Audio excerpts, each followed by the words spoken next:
Olá, sejam todos muito bem-vindos a este 14º episódio de Ao Pé da Mina. Tudo sobre mineração, sustentabilidade, negócios e, claro, gente, sempre num oferecimento de Itaminas, mineração que sustenta a vida e realização de um fator: apuração, informação, opinião. E hoje o bate-papo, sempre muito especial, é com o nosso Everton de Paula, gerente de meio ambiente da Itaminas, que vai falar para a gente, vai conversar com a gente um pouquinho sobre o papel estratégico da gestão ambiental na mineração. Integração com licenciamento, em conformidade legal com a ESG, como a trajetória técnica se conecta à liderança e à tomada de decisão em um setor de alta complexidade como é a mineração. Everton, seja muito bem-vindo. Muito obrigado aqui pela sua presença. Fique à vontade, a casa é sua. E vamos começar falando um pouquinho de você. Quem é o Everton? Como que você veio para Itaminas? Conta pra gente um pouco da sua trajetória. Ô, Ricardo, obrigado pelo convite, por estar aqui com vocês hoje. Eu sou engenheiro florestal. Me formei na Universidade Federal dos Vales do Jequitinhonha e Mucuri, em Diamantina, cidade onde eu nasci e cresci. Então, eu cresci bem próximo da mineração, do garimpo, onde eu nutri uma admiração e uma vontade de mudar, né? Eu vi muita janela de oportunidade acontecer ali e quando ingressei na faculdade, logo no primeiro ano já fui trabalhar com consultoria, na parte de consultoria ambiental.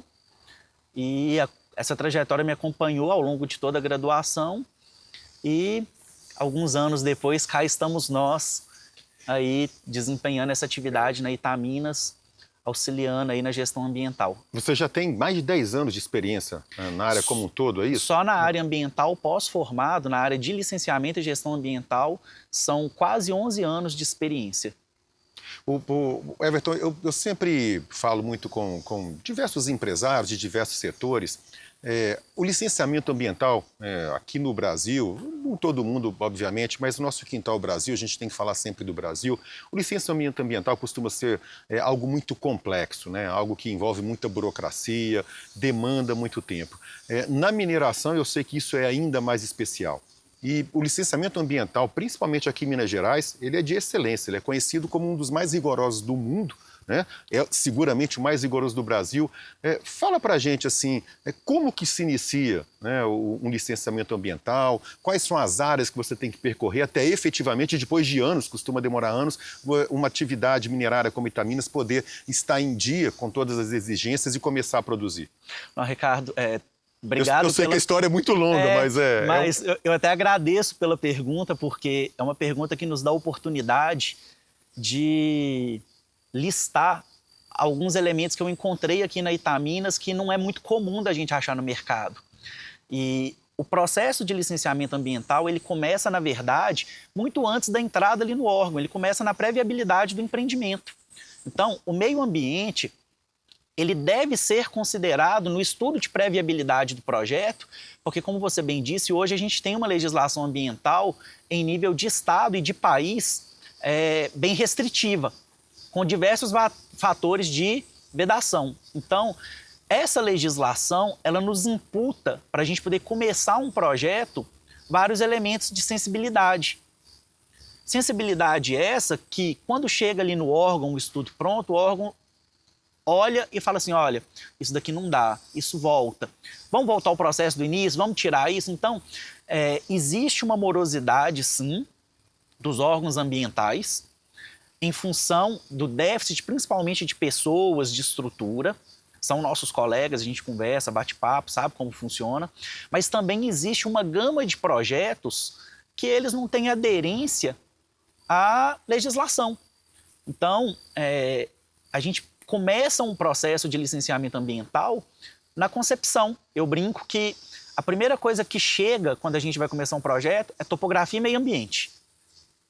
Porque ali a gente vai fazer um estudo de pré-viabilidade, a gente vai avaliar o tipo de vegetação, a presença ou ausência de cavidades, presença de cursos d'água. E ali a gente vai construindo a viabilidade do projeto, porque existem elementos que eles têm restrição locacional, ou seja, o corpo mineral, ele está ali, ele vai continuar ali, não vai sair dali. Mas onde eu vou locar uma pilha, onde eu vou locar uma infraestrutura, uma área de beneficiamento mineral, essas áreas elas podem ser mudadas. Então, o layout do projeto, que na área ambiental a gente chama de área diretamente afetada, que é o primeiro elemento que a gente usa para fazer a caracterização e saber qual o tipo de licenciamento vai ser trabalhado, se a gente já colocar o componente ambiental ali no estudo do layout, a gente ganha muito tempo na análise do processo, na construção do processo ambiental como um todo.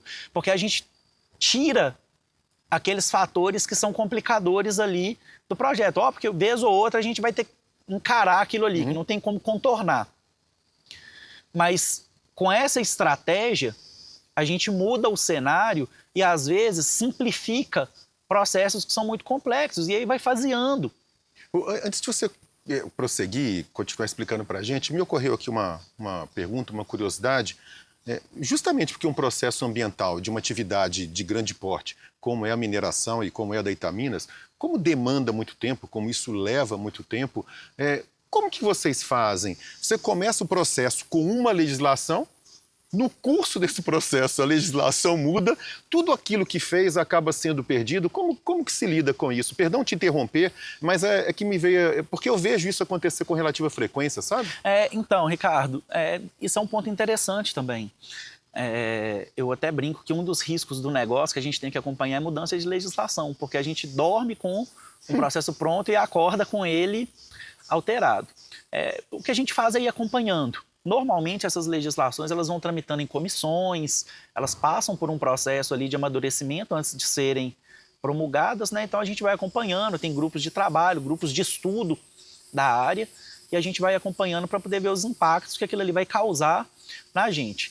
Existem determinadas situações que a gente consegue aproveitar o que já está feito. Em outros momentos, a gente simplesmente perde e recomeça.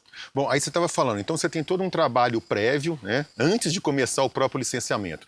E aí você faz todo esse trabalho, e aí que começa o licenciamento propriamente dito. O contato com os órgãos regulatórios e tudo mais, e a partir daí que começa efetivamente a troca de papel, vamos chamar assim, o que vocês ofertam, o que eles pedem? A partir do momento que a gente tem um projeto definido, a gente parte para o licenciamento. E isso é uma dúvida muito comum, sabe, Ricardo? A gente não licencia área, a gente não licencia atividade. Vou licenciar uma mineração. Não, a gente licencia projeto. O que é o projeto? O projeto vai me falar onde vai ser lavrado, onde vai ser beneficiado, em qual quantidade, para onde o minério vai, por qual via de acesso que ele vai passar, onde que o rejeito vai ser depositado, qual que vai ser o tratamento dado para aquele rejeito. Então, a gente licencia projeto. Uma vez que o projeto está construído, a gente faz uma caracterização ambiental e aí, dentro dessa caracterização, o sistema do órgão ambiental ele vai nos dizer quais são os estudos que a gente precisa para poder atender ao escopo daquele projeto, com base numa listagem prevista em legislação, né? São as atividades previstas na legislação. Qual que é o objetivo desse estudo ali para o órgão ambiental?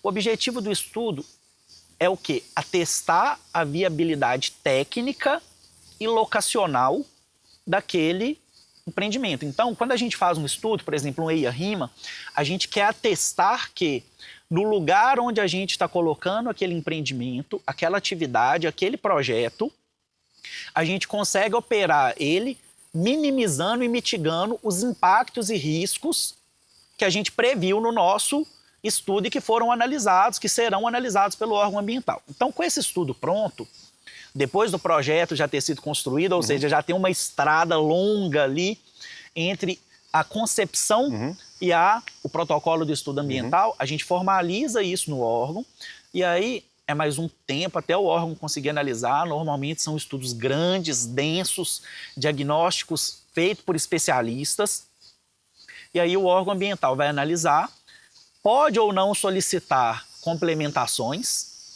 de acordo com a visão dos técnicos que estão ali. E aí, solicitando essas complementações, a gente atendendo, é emitido um parecer e aí a licença ela pode ou não ser concedida. Tem processo que vai para votação no Copan, né, nas câmaras, e tem processo que é concedido ali pelo coordenador da unidade de regularização. Entendi. Dentre esses processos, né, todos são exigidos previamente antes do Poder Executivo ou do Poder... O Poder Legislativo faz as leis, mas antes do Poder Executivo conceder essa licença de operação propriamente dita, eu imagino que uma das fases mais importantes e que são exigidas pelo poder público seja a mitigação, seja a prevenção de riscos, né? Riscos de toda sorte, riscos ambientais, de acidentes ambientais, mas riscos envolvendo a própria comunidade, o próprio grupo de colaboradores da empresa. Dentre todas essas etapas, eu sei que todas são muito importantes e necessárias, mas eu poderia dizer, e principalmente conhecendo a cultura dessa Itaminas, desde que a turma chegou aqui, eu poderia dizer que essa mitigação, essa antecipação de riscos dentro desse processo de licenciamento, talvez o mais importante? Com certeza, com certeza. E aí vem um ponto, Ricardo, que muita gente às vezes não tem noção, né? Muita gente acha que quando o órgão concede a licença para a gente, que ali está encerrada a etapa do meio ambiente, e pelo contrário, é ali que começa. Ele disse, né, olha, é isso mesmo, agora faz. Então, quando é concedida a licença, a gente passa a executar aquilo que a gente chama de plano de controle ambiental, que é apresentado ali junto com a licença, que é uma infinidade de programas de mitigação, de controle e mitigação de impacto, acompanhado de outros condicionantes que o órgão pode impor, e aí começa uma etapa que a gente chama aqui de pós-licenciamento. Até então eu tinha te falado do pré-licenciamento, que é a concepção de projeto e elaboração de estudo ambiental. O pós-licenciamento é o cumprimento das condicionantes, que é onde muita gente fica surpreso. Porque muito se é falado de um projeto A, B, C ou D que vai gerar um impacto, que vai causar isso, que vai causar aquilo, que tem um estudo em análise pelo órgão. Mas pouco se fala do pacote de obrigações que aquele empreendimento recebeu para poder operar dentro daquelas condições que ele apresentou. E esse pacote de obrigações, que a gente chama de condicionantes ambientais, ele é importantíssimo porque, primeiro, o descumprimento de condicionante gera infração, gera multa.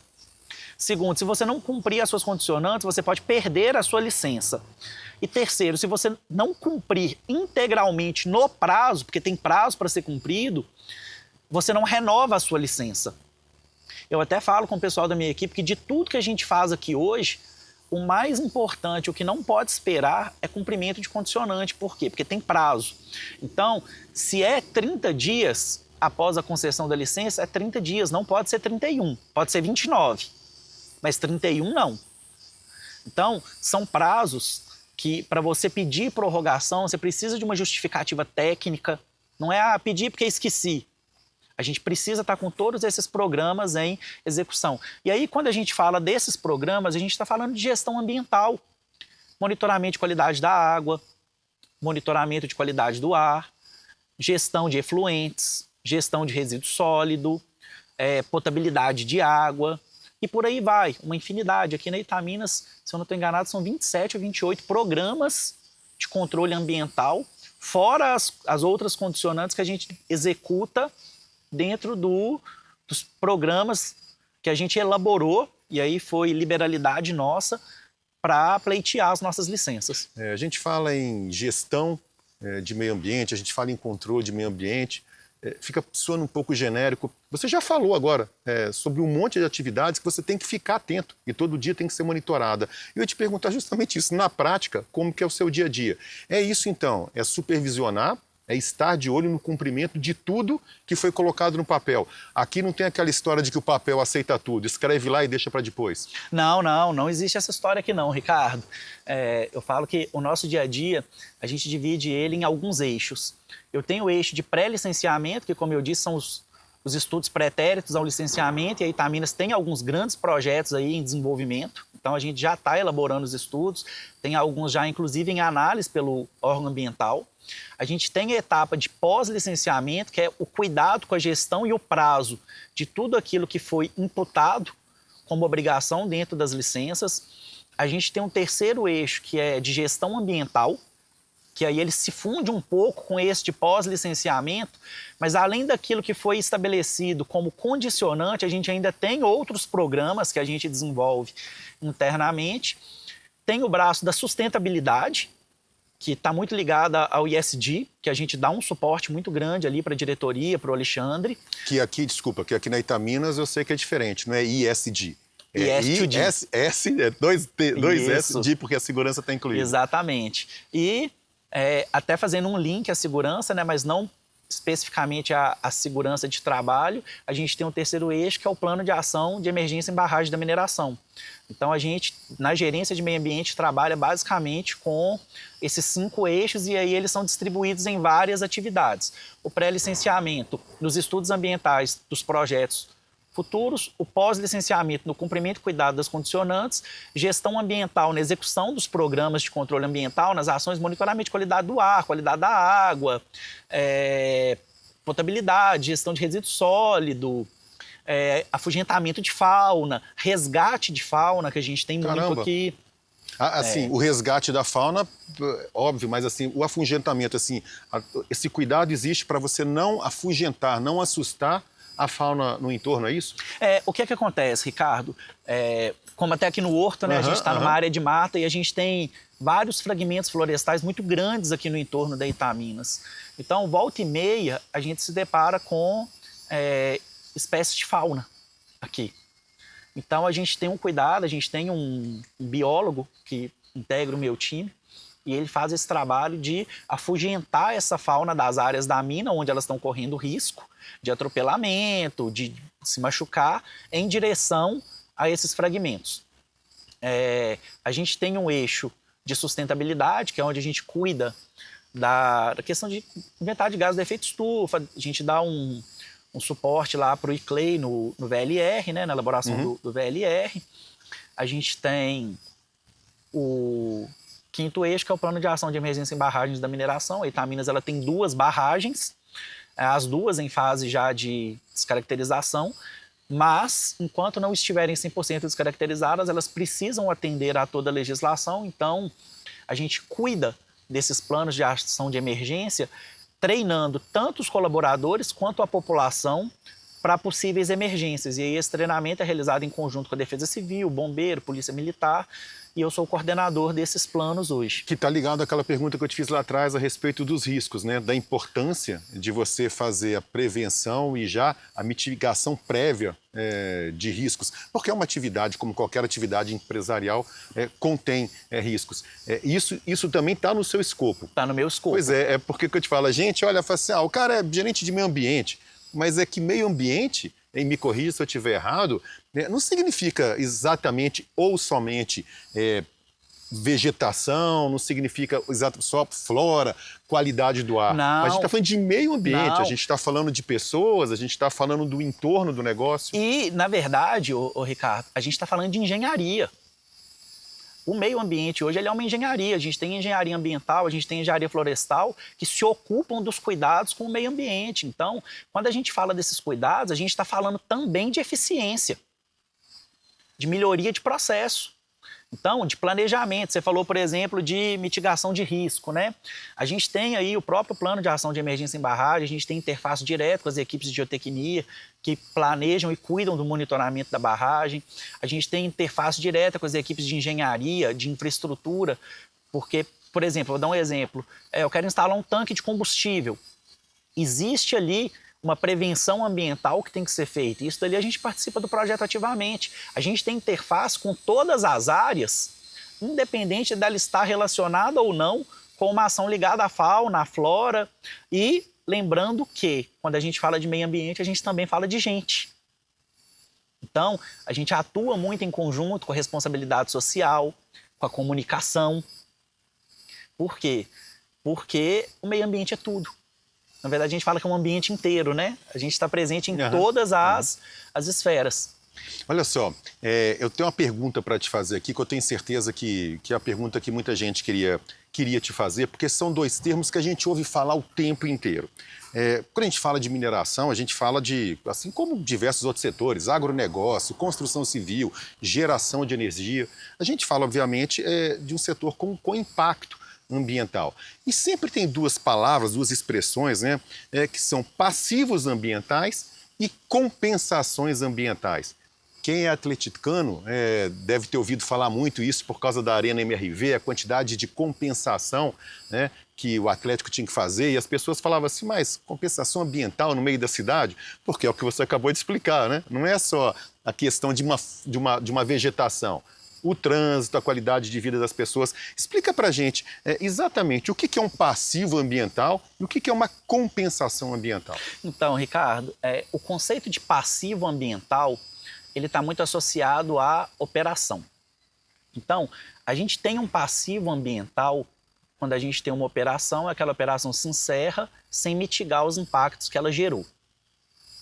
Ou a operação foi abandonada, digamos assim. É muito comum, né? O senso comum pensa muito. A mineração vai abandonar, vai acabar o minério, eles vão embora e vão largar do jeito que está, de qualquer jeito, desmoronando. Hoje em dia, não. Existe uma legislação específica, não só para mineração, onde a gente é obrigado a reparar, recuperar esse passivo.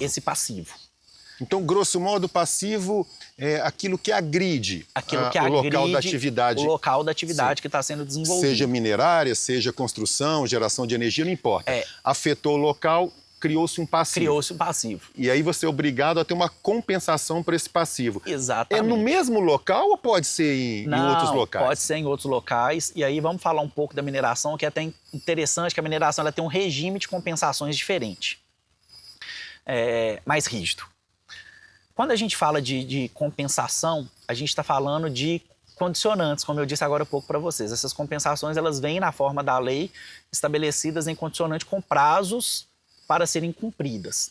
Aí a gente tem muito famosa as compensações por supressão de vegetação, que você até se referiu. Tirei um pouco de Então, a gente vai suprimir, vou dar um exemplo aqui só para a gente entender como que funciona para mineração. Vou suprimir aqui 5 hectares de vegetação. Se for Mata Atlântica, eu tenho que compensar na proporção de 2:1. Então, se eu suprimir 5... Tem que replantar 10. Ou manter em área conservada. No local depois que você acabou de trabalhar ou em outro local? Em outro local. Você já tem a obrigatoriedade de recuperar o seu 5. Depois que você terminou aqui, você tem que recuperar. E além desses 5, você vai ter que manter na forma de florestas ou recuperar. Ou adquirir a área em unidade de conservação, prioritariamente na mesma bacia. 10. Se tiver APP, se desses 5 hectares, 2 forem APP, além de fazer tudo que você tem que fazer para os 5, você ainda vai ter que recuperar mais 2 hectares de área de preservação permanente em outro lugar. Por ser mineração, existe uma lei que fala que a gente tem que compensar na proporção de 1:1. Ou constituindo uma unidade de conservação, ou recuperando área em unidade de conservação, ou adquirindo área em unidade de conservação. Então, você vai mais 5 hectares. Se tiver espécie ameaçada de extinção, você vai ter que replantar aquelas espécies dali, às vezes chega na proporção de 1:25, 1:30. Então, uma mesma área, ela pode ser compensada 5 vezes dependendo dos atributos ambientais que ela tiver. É por isso, eu não me recordo em qual episódio, mas eu ouvi isso, a explicação. A área que a Itaminas tem aqui no entorno, gente, a área de exploração propriamente dita, de mineração aqui da Itaminas, quando você olha de cima, lá nos episódios anteriores a gente tem uma filmagem de drone que mostra isso muito claro, é uma área pequenininha. Em compensação, a área de preservação em volta é gigantesca. É por isso, então, você tem que ter todas essas regras. Eu acho isso legal de explicar porque todos nós, né, eu acho que não existe pessoa hoje em dia minimamente bem informada e minimamente razoável que não enxerga todas as questões climáticas, não enxerga toda a preocupação com o meio ambiente. É a nossa casa, o planeta Terra é a nossa casa. É aqui que a gente vai viver e que os nossos filhos e netos vão viver. Todo mundo pensa nisso. Infelizmente, tem muita gente que acha que qualquer atividade industrial, qualquer atividade minerária, de construção, geração de energia que causa impacto ambiental é nocivo. Só que as pessoas não têm conhecimento disso que você está falando, né? Do benefício que todas essas atividades traz, não somente no dia a dia. Eu costumo brincar, Everton, que sem mineração a gente nem sai de casa, né? Sim. Porque você não consegue entrar no carro, porque tem minério no carro, você tem o telefone, você tem a própria infraestrutura viária. além desses benefícios, as pessoas precisam entender que existe uma gama de compensações, esse é o nome, ambientais. Compensações ambientais. Que no final das contas, de novo, me corrija se eu estiver errado, no final dos anos, 10 anos, 20 anos, 30 anos à frente, o dano ambiental ele foi reposto e com sobras. É mais ou menos isso. É um pagamento meio que com juros. É isso aí. Me fala um negócio também sobre meio ambiente. Eu sei que a Itaminas comemorou em dezembro do ano passado 1 ano, né, sem acidentes graves, acidentes com afastamento de colaboradores. Mas eu sei também que a Itaminas tem mais de 1 ano, na verdade, 1 ano e meio, né, que está com o sinal verde de todos os órgãos ambientais, que vem cumprindo rigorosamente todas as condicionantes, tudo que foi acordado. É isso mesmo? Então, se tem ainda bem 1 ano sem acidentes com afastamento, pode-se comemorar também 1 ano e meio sem qualquer tipo de descumprimento? É isso aí. A gente passou por um processo aí longo, né, para obtenção das nossas licenças. Com a chegada da nova gestão, alguns acordos foram firmados e desde então a gente tem muito orgulho em dizer que 100% das nossas obrigações foram cumpridas. 100%, não é 99%, não, 100%. É 100%. Tudo que botou no papel, botou o check. O check. E isso para nós é motivo de muito orgulho, porque não é fácil, não é trivial. No ano de 2025, a gente cumpriu 171 condicionantes ambientais. Só em 2025? Só em 2025. Esse 1 ano e meio pega ali metade ainda de 24, né? Então, a gente tem um trabalho, a gente tem um esforço muito grande para conseguir manter essa gestão 100% alinhada com a conformidade ambiental e com os princípios estratégicos da companhia, que é uma mineração que pleita sustentar a vida. Então, a gente se esforça muito, a gente tem um esforço muito grande da diretoria, da presidência também, que não mede esforços para que a gente tenha todas as ferramentas para cumprir com esse objetivo estratégico nosso aí, que é a manutenção dessa gestão ambiental 100% eficiente, atendendo a 100% de conformidade legal e dando passos além com esses programas de ESG, de sustentabilidade que a gente vem desenvolvendo. No âmbito dos órgãos reguladores, motorista que não tem multa, né, que não tem nenhuma pontuação na carteira ao longo do tempo, ele é reconhecido como um bom condutor. No âmbito do Estado, existe também, você passou o ano inteiro, 100% das obrigações foram concluídas, foram cumpridas, foram 170, que você acabou de falar. Existe um selinho do Estado também? Não existe. Pois é, né? Não existe. Merecia, Na verdade, deveria ter. Isso daí é refletido no momento da renovação da licença, que aí a gente vai elaborar um índice de desempenho ambiental, que é o IDAL, né? Até uma mudança de legislação recente. Quando a gente for elaborar esse índice de desempenho ambiental, a gente vai fazer uma avaliação e como a gente cumpre tudo em dia, o nosso desempenho vai ser alto e, concomitantemente, a nossa licença vai ser renovada de ato imediato, né? Tá uma sugestão aí para o poder público, a gente tem que criar um selinho, né? Igual tem o bom condutor, também tem das boas práticas, eu acho que é justo. A gente está caminhando para o final. Eu queria te fazer uma pergunta que eu sei que ela é muito importante e é muito cara para você, que é com relação a barragens, né? Todo mundo ouve falar em barragem, mas ninguém sabe. E você também ouvia falar e não sabia. Até que então resolveu entender do assunto. Conta um pouquinho essa trajetória, quando você chegou aqui, que você foi se informar a respeito e hoje é um mestre no assunto. Então, Ricardo, quando eu cheguei na Itaminas, eu construí a minha carreira no licenciamento ambiental e a interface que eu já tinha tido com barragens era do licenciamento. Eu não me aprofundava em questões de monitoramento, em questões de operação. E quando cheguei, 2, 3 semanas que eu estava aqui, o Alexandre me chamou e falou: olha, tem o plano de ação de emergência em barragens da mineração, para a IBM, a gente precisa desenvolver, tá sob a nossa diretoria. E eu queria que você assumisse essa frente. E eu sabia tanto de barragem quanto eu sei de aramaico. Quanto eu, você sabia tanto de barragem quanto eu sei nada. E o PAEBM, ele é um universo diferente, principalmente em função dos acontecidos aqui no estado de Minas. E me debrucei, comecei a estudar, comecei a procurar pessoas de referência na área. E comecei a desempenhar essa função de coordenação. E nesse 1 ano e meio aí depois, né, eu falo que a gente deu saltos aí, conseguimos atualizar os 2 planos de emergência aqui da Itaminas. A gente fala assim, conseguiu atualizar, parece que é simples, mas não é. São estudos densos, cada estudo 5 sessões, com 4, 5 mil páginas cada estudo. E a gente refez praticamente do zero. As manchas de inundação foram reduzidas. Fizemos 2 simulados práticos. Mobilizamos toda a população, tocamos a sirene. Tivemos mobilizações recordes de contato com a população.